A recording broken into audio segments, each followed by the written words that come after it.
Hello everyone, स्वागत है आपका फिर से एक और नई वीडियो पर। तो आज की क्लास में हम लोग बात करेंगे मुख्य रूप से प्रोजेक्टाइल मोशन का, जो हम लोग ने थ्योरी क्लास किया था उसी से रिलेटेड हम लोग अब न्यूमेरिकल को सॉल्व करेंगे, क्योंकि इस चैप्टर में फॉर्मूला बहुत था तो उसी से रिलेटेड हम लोग को अब न्यूमेरिकल भी सॉल्व करना है। तो समय लगाते हुए हम लोग पहला प्रश्न देखेंगे। सबसे पहले प्रोजेक्टाइल मोशन का जो बेसिक फॉर्मूला था उसी से रिलेटेड रहेगा आपका प्रश्न। सिर्फ आपको फॉर्मूला थोड़ा सा याद रहना चाहिए और आपको कंसेप्ट पता होना चाहिए कि जैसे रेंज किसे कहेंगे, टाइम ऑफ फ्लाइट क्या होता है, time of descending, time of ascending, ये सब क्या होता है, ये सभी चीज़ों के बारे में चर्चा हमने पिछले क्लास में कर दिया था। ठीक है, यहाँ भी जो टर्म बताने वाला रहेगा उसको हम बताएंगे जरूर। ठीक, तो हम लोग प्रश्न को देखेंगे। प्रश्न है आपका क्या, अगर किसी वस्तु को 30 डिग्री के कोण पर 10 मीटर पर सेकंड के वेग से प्रक्षेपित किया जाता है, मतलब फेंका जाता है, तो बताइए उसका प्रास क्या होगा, उसका रेंज क्या होगा।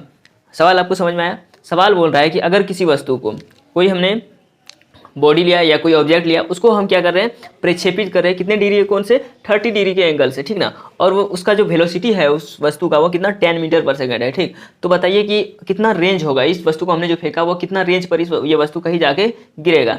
सबसे पहले आपको कंसेप्ट में आना चाहिए। जैसे ही प्रोजेक्टाइल मोशन का अगर कहीं पर भी आपको बात हो, कहीं पर भी आपको प्रश्न आए, तो सबसे पहले आपको एज्यूम कर लेना है कि ये जो बना है ये मेरा इस टाइप का केस बना है। ठीक ना, क्योंकि यहाँ से किसी वस्तु को फेंका हमने, ये इस तरह से यहाँ आगे गिरा है। ये प्रोजेक्टाइल मोशन का डिफिनेशन ही हमने बताया था कि अगर कोई वस्तु एक समय में दो डिस्टेंस को कवर कर रहा है, कितने, एक समय में दो डिस्टेंस को कवर कर रहा है, मीन्स अगर कोई वस्तु क्षैतिज दूरी भी तय कर रहा है, उदग्र दूरी भी तय कर रहा है, बट एक समय में यानी एक ही टाइम में अगर हम किसी वस्तु को यहाँ से फेंकेंगे तो एक ही समय में वो एक क्षैतिज दूरी भी तय करेगा ये, और एक ही समय में यह क्या, यानी हॉरिजेंटल भी तय करेगा, यानी कि वर्टिकल और हॉरिजेंटल दोनों डिस्टेंस अगर एक ही टाइम में तय करेगा, वही कहलाता है क्या, प्रोजेक्टाइल मोशन। किसी वस्तु द्वारा बोलते हैं हम लोग ये वस्तु प्रोजेक्टाइल मोशन के तहत फेंका गया था। ठीक, और अधिकांश चीज़ें जैसे हम बॉल ही फेंकते हैं तो वो प्रोजेक्टाइल मोशन के थ्रू फेंकता है, या आप किसी टैंक को, जैसे कि किसी बॉर्डर में जो टैंक लगा रहता है, जैसे दूसरे देश में गिराना है, उस बॉर्डर से दूसरे देश में गिराना है, इस देश से दूसरे देश में अगर किसी टैंक को हमें गिराना है तो वह प्रोजेक्टाइल मोशन के थ्रू ही हम लोग उसका टोटली काम करते हैं। ठीक है, आई बात समझ में? तो आइए हम लोग प्रश्न पर आते हैं। तो प्रश्न में बोल रहा है कि आपको प्रास निकालना है, मतलब रेंज निकालना है। तो प्रास होता है क्या है, प्रास क्षैतिज दिशा में जो तय की गई दूरी होती है वही होता है प्रास आपका। क्या, क्षैतिज दिशा में जो तय की गई दूरी होती है वही होता है आपका क्या, प्रास। अगर हम लोग यहाँ पर देखेंगे तो थीटा बराबर आपको दिया हुआ है कितना, 30 डिग्री। गिवन में हम लोग देखते हैं सबसे पहले, है ना, ताकि हमें पता चलेगा कि क्या निकालना है। हमें इतना पता है प्रास निकालना है, बट उसमें जो सामग्री लगता है, जैसे आपको अगर प्रास का फॉर्मूला पूछे, आर बराबर होता है कितना, u square sine 2 theta upon g. कितना बोला हमने, u square sine theta upon g, ये होता है आपका प्रास का फॉर्मूला। तो यहाँ से हमें यू भी चाहिए, थीटा भी चाहिए, यानी ग्रेविटी भी चाहिए। आइए बात समझे। तो यहाँ से हम लोग देखते हैं आर बराबर ये फॉर्मूला है, इस फॉर्मूला से हमें निकाल क्या क्या चीज़ों की आवश्यकता है। थीटा तो मिल गया हमें, यू मीन्स इनिशियल वेलोसिटी कितना है, 10 मीटर पर सेकंड, क्योंकि ये बोल रहा है फेंकने के टाइम का वेलोसिटी है ना, और 30 डिग्री के एंगल बना करके फेंक रहा है, फाइनल वेलोसिटी का बात नहीं किया जा रहा है यहाँ। ठीक, उसके बाद यहाँ इतना हमने लिखा। उसके बाद यहाँ दिख रहा है जी, ये जी कोई मास नहीं है, ये ग्राम में नहीं है, ये ग्रेविटेशनल कांस्टेंट है, जिसको बोला जाता है क्या, एक्सेलरेशन ड्यू टू ग्रेविटी। छोटी चीज़ से हम लोग इसको रिप्रेजेंट करते हैं। आपको पता होगा कि अगर हमें कैलकुलेशन, अगर किताब वाला आपको जी का वैल्यू ना दे और आपको कैलकुलेशन को सरल करना हो, तो जी का वैल्यू आंख बंद करके 10 मीटर पर सेकंड स्क्वायर ले लेना है। कितना, 10 मीटर पर सेकंड स्क्वायर ले लेना है। तो हमने जी लिखा 10 मीटर पर सेकंड स्क्वायर। सेकंड स्क्वायर क्यों, क्योंकि ये भी एक तरह का क्या, एक्सेलरेशन किसी भी तरह का हो, उसका तो मात्रक मीटर पर सेकंड स्क्वायर ही होगा। क्लियर है? तो आइए हम लोग अब फॉर्मूला है आर स्क्वायर बराबर u square sine 2 theta upon g. जहाँ जहाँ जो है बस उसको स्थगित रूप से बैठा दीजिए, सारा चीज़ कर दीजिए। यू मीन्स 10 मीटर पर सेकंड स्क्वायर, 10 का स्क्वायर, ठीक, इंटू साइन है 2 थीटा है, 2 इंटू थीटा कितना है, 30 डिग्री। सारा चीज़ आपके पास बोर्ड में अवेलेबल है, ठीक ना। उसके बाद ग्रेविटी का बात कर रहा है तो 10, ठीक। तो आर बराबर इसको सोल्यूशन जब कीजिएगा 10 का स्क्वायर हो जाएगा 10 इंटू 10 इंटू साइन हो जाएगा कितना 60 डिग्री, ठीक, अपॉन 10। 10 से एक 10 कैंसिल हो रहा है। आर बराबर हो जाएगा क्या 10 इंटू साइन 60 का मान पता होगा √3/2, 2 से 10 कैंसिल हो जाएगा। आर बराबर हो जाएगा कितना 5√3। आर बराबर कितना हो जाएगा 5√3 मीटर, ठीक ना। ये रेंज भी किसमें आएगा, मीटर में आएगा, ठीक। टोटली बात समझ में आई। सवाल ही कर रहा था कि अगर किसी वस्तु को हम 30 डिग्री के कोण बना करके 10 मीटर पर सेकंड इनिशियल वेलोसिटी के साथ हम फेंके, तो बताइए उस वस्तु, फेंके मतलब प्रक्षेपित करे, ठीक ना, वही हुआ। तो बताइए उस वस्तु का प्रास कितना होगा। तो प्रास कितना होगा 5√3 मीटर, ठीक। अगर √3 का वैल्यू दे दीजिएगा 1.732, तो वहाँ से आ जाएगा आपका। टोटली बात आई समझ में। इस तरह से हम लोग फर्स्ट न्यूमेरिकल को देखिए। अब बात करेंगे हम लोग सेकंड न्यूमेरिकल की। आप लोग इसका एक बार स्क्रीनशॉट ले सकते हैं, ठीक ना। ले लिए। तो हम लोग सेकंड न्यूमेरिकल की बात करेंगे, देखते हैं उसमें क्या। आइए देखते हैं सेकंड नंबर के क्वेश्चन में क्या बोल रहा है, ठीक ना। क्वेश्चन को ध्यानपूर्वक पढ़ना है कि क्वेश्चन बोल रहा है अगर प्रक्षेप गति में प्रास का मान, देखिए हम अंडरलाइन करेंगे जहां जहां आपका पॉइंट होगा, ठीक ना। अंडरलाइन उसी पॉइंट को करेंगे जिससे आपका क्वेश्चन बनने लायक रहेगा, ठीक है। अगर प्रक्षेप गति में प्रास का मान महत्तम ऊंचाई के 4 गुने के बराबर हो, 4 गुने के बराबर हो, तो प्रक्षेपण कोण का मान ज्ञात करें। मीन्स थीटा का मान पूछ रहा है आपको, किसका? थीटा का मान। सवाल समझ में आया? सवाल कह रहा है कि अगर प्रक्षेप गति में प्रास का मान महत्तम ऊंचाई के मान के बराबर हो तो थीटा का मान क्या होगा। रिलेशन आपके पास क्या दिया? प्रास इक्वल टू मैक्सिमम हाइट, और वो मैक्सिमम हाइट कितने? 4 गुने के साथ हो। किसके? 4 गुने के साथ हो, ठीक ना। यहाँ बताया भी है कि 4 गुने के बराबर हो। तो टोटली जो माइंड में एक सर्कुलेट होना चाहिए, दोनों का फॉर्मूला सर्कुलेट होना चाहिए कि प्रास का फॉर्मूला क्या होता है, मैक्सिमम हाइट का फॉर्मूला क्या होता है। तो प्रास इक्वल टू क्या होता है, मैक्सिमम हाइट इक्वल टू क्या होता है। तो पिछला जो आपने पढ़ा वही होता है जो आपका फॉर्मूला होता है। हमने फॉर्मूला बताया था प्रास रहे और महत्तम ऊंचाई रहे, उसको किस तरह से याद रखना है, क्योंकि फॉर्मूला थोड़ा बड़ा है तो उसको किस तरह से हम लोग याद रखेंगे। अगर सबसे पहले हम लोग रिलेशन को लिखते हैं। रिलेशन जो हमें बुक वाला दिया है, यानी प्रास बोले तो रेंज है ना, रेंज इक्वल टू दिया है क्या, रेंज का मान महत्तम ऊंचाई यानी कि मैक्सिमम हाइट के, है ना, MAX, इस तरह से मैक्सिमम हाइट लिख सकते हो, है ना, मैक्सिमम हाइट के 4 गुने के बराबर है। तो मैक्सिमम हाइट को अगर हम 4 से गुना कर देंगे तो यही टोटली मेरा क्या आ रहा है, ये रिलेशन दिया हुआ है आपको बुक वाला की तरफ से, है ना।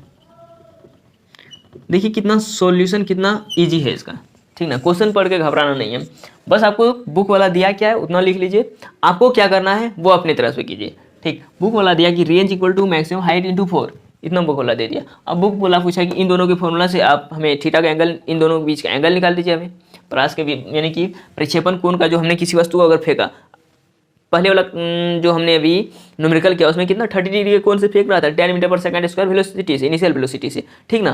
तो वहाँ तो पता था कि 30 डिग्री के कोण से फेंक रहा है, बट यहाँ कोण ही पता नहीं है हमें, यानी एंगल ही हमें निकालना है। तो एंगल किस तरह से निकालेंगे, तो रेंज मीन्स होता है, रेंज का फॉर्मूला आपको पता होगा क्या होता है, U square sine 2 theta upon g, U square sine 2 theta upon जी।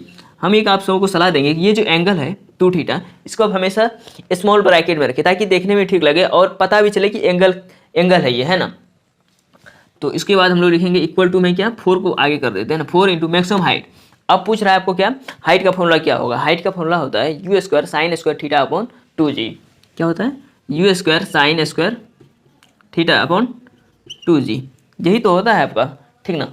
अब टोटली चीज़ें आपके पास आ गया है, आपको क्या क्या कटाना है क्या हटाना है, रखना बस किसको है, आपको थीटा का मान निकालना है, ठीक। तो आप अपने माइंड से थोड़ा सा कैलकुलेशन कीजिएगा, देखिएगा U स्क्वायर से U स्क्वायर कैंसिल हो रहा है ना, G से G को कैंसिल कर दीजिए, कोई दिक्कत नहीं। उसके बाद 2 से ये भी कैंसिल हो रहा है, कर दीजिए, 2 दूनी 4, ठीक। अब आपके पास जो बचा शेष भाग उसको लिखिए, sine 2 theta equal to 2 sine square theta. Clear है यहाँ तक? यहाँ तक कोई दिक्कत नहीं होना चाहिए। अब आपके पास थोड़ा त्रिकोणमिति का फॉर्मूला ड्राइव होना चाहिए, माइंड में सर्कुलेट करना चाहिए कि ये जो आपने कभी देखा होगा कि साइन 2 थीटा क्या होता है ना। तो हम यहाँ बता रहे हैं साइन 2 थीटा जो आप फॉर्मूला आपका होगा साइन 2 थीटा का, वो कितना होगा, 2 sine theta into cos theta. जो भी थोड़ा सा भी पढ़े होंगे त्रिकोणमिति आप उसको ये फॉर्मूला पता होगा, आई होप कि सबको पता होना चाहिए, है ना। तो यहाँ से हम लोग लिख सकते हैं साइन 2 थीटा को 2 sine theta into cos theta equal to 2 sine square theta तो था ही, है ना, 2 साइन स्क्वायर थीटा था ही। अब देखिए साइन स्क्वायर थीटा है, मीन्स अगर स्क्वायर को हटाएंगे और एक साइन थीटा लिख सकते हैं हम लोग, sine theta into sine theta equal to sine square theta. तो इस साइन थीटा से हम लोग क्या करेंगे, इस साइन थीटा को कैंसिल कर देंगे, इस 2 से इस 2 को कैंसिल करेंगे। अब यहाँ कॉस थीटा बचा, यहाँ साइन थीटा बचा, है ना। तो कॉस थीटा को उधर ले जाते हैं, तो साइन थीटा पहले से था, अपॉन में आ गया क्या, यहाँ से दिख रहा है कॉस थीटा इक्वल टू कुछ नहीं, इधर 1 बचा, इधर से आप कॉस थीटा उधर ले जाइएगा, यहाँ क्या बचा, 1 बचा। अब देखिए थोड़ा सा हम लोग यहाँ कैलकुलेट करेंगे इसको, ठीक ना। Sign theta upon cos theta tan theta क्या होता है, टेन थीटा। काफ़ी बेसिक चीज़ है, इसीलिए हम इसमें ज़्यादा चर्चा नहीं करेंगे, ठीक। इक्वल टू 1 है। अब आपको पता होगा कि tan पाई बाई 4 या 45 डिग्री का मान 1 होता है, ठीक। tan थीटा इक्वल टू लिखिएगा आप, tan theta equal to tan pi by 4 या 45 डिग्री, ठीक। तो आपको पता होगा कि थीटा इक्वल टू कितना हो जाएगा, 45 डिग्री। यहाँ से ये टोटली रिलेशन आप कैलकुलेट कर सकते हैं। इस तरह से आप सेकंड नंबर के भी क्वेश्चन को कर सकते हैं। काफ़ी इंटरेस्टिंग सब क्वेश्चन लग रहा है आपको। अगर आप फर्स्ट लेक्चर हम किया होगा प्रोजेक्टाइल मोशन का, तो आपको आज की क्लास में काफ़ी मजा आने वाला है ना। इस तरह के प्रश्न आप रेंडमली सॉल्व कर सकते हैं, काफ़ी अच्छी तरीके से सॉल्व कर सकते हैं, किसी को समझा भी सकते हैं।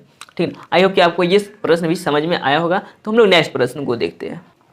तो हम लोग एक प्रश्न को देखेंगे। प्रश्न क्या है, किसी प्रक्षेप का प्रक्षेप वक्र या उसका पथ किस तरह का होता है। मीन्स आप समझिएगा कि हमने कोई वस्तु को फेंका, ठीक है, यहाँ से कोई वस्तु लिया, उसको इस तरह से फेंका हमने, तो वह वस्तु का जो पथ होगा, वो वस्तु जो जाएगा जिस पथ से, उस पथ को हम लोग क्या कहेंगे। ऑप्शन है आपके पास सरल रेखा, वृत्त, परवलयकार, इनमें से कोई नहीं। एग्जाम्पल के थ्रू हम लोग समझेंगे कि जैसे कि मान लीजिए यहाँ पर कोई लड़का खड़ा है, ठीक ना, यहाँ पर कोई लड़का खड़ा है और हाथ में क्या है, इसका बॉल है, क्या है, बॉल है। ठीक, तो इस बॉल को ये क्या करेगा, इस तरह से फेंकेगा, इसी तरह से फेंकेगा, तो ये बॉल यहाँ आगे गिरा, गिरा ना, ये बॉल यहाँ आ गया। क्लियर है, ये लड़का यहाँ से फेंका, ये बॉल यहाँ आ गया, इस तरह से फेंका, तो इस तरह का जो पथ होगा उसको क्या कहेंगे हम लोग। इस तरह का जो पथ होगा उस पथ को क्या कहेंगे, तो इसी पथ का नाम है परवलयकार पथ। क्या, परवलयकार। आज के बाद कोई पूछे कि अगर किसी वस्तु को हम फेंकेंगे इस तरह से, तो या प्रक्षेप बोल देगा, वो प्रक्षेप का प्रक्षेप वक्र क्या होगा या पथ क्या होगा, तो आपको सिंपल सा जवाब देना है परवलयकार होता है। क्या होता है, परवलयकार होता है। सरल रेखा में तो जाएगा नहीं, सरल रेखा मीन्स इधर से आना चाहिए। डिस्टेंस ये दो तय किया एक ही समय में, ये डिस्टेंस भी गया, ये डिस्टेंस भी गया, क्योंकि ये प्रोजेक्टाइल मोशन के तहत है, ठीक ना। क्योंकि हमने प्रोजेक्टाइल मोशन का डिफिनेशन ही पढ़ा है कि एक ही समय में और कोई वस्तु दो डिस्टेंस को कवर कर रहा है, that is called projectile motion. Clear है, आई होप कि आपको आज का क्लास भी समझ में आया होगा। तो हम लोग मिलेंगे नेक्स्ट क्लास में न्यू चैप्टर के साथ। किसके साथ, न्यू चैप्टर के साथ। और अगर आप अभी तक वीडियो को देख रहे हैं, मतलब आप में पढ़ने की अभी भी काफ़ी ज़्यादा मेहनत है, ठीक ना, तो अच्छे से मेहनत कीजिए। तो मिलते हैं हम लोग नेक्स्ट क्लास में। आज क्लास बस यही तक।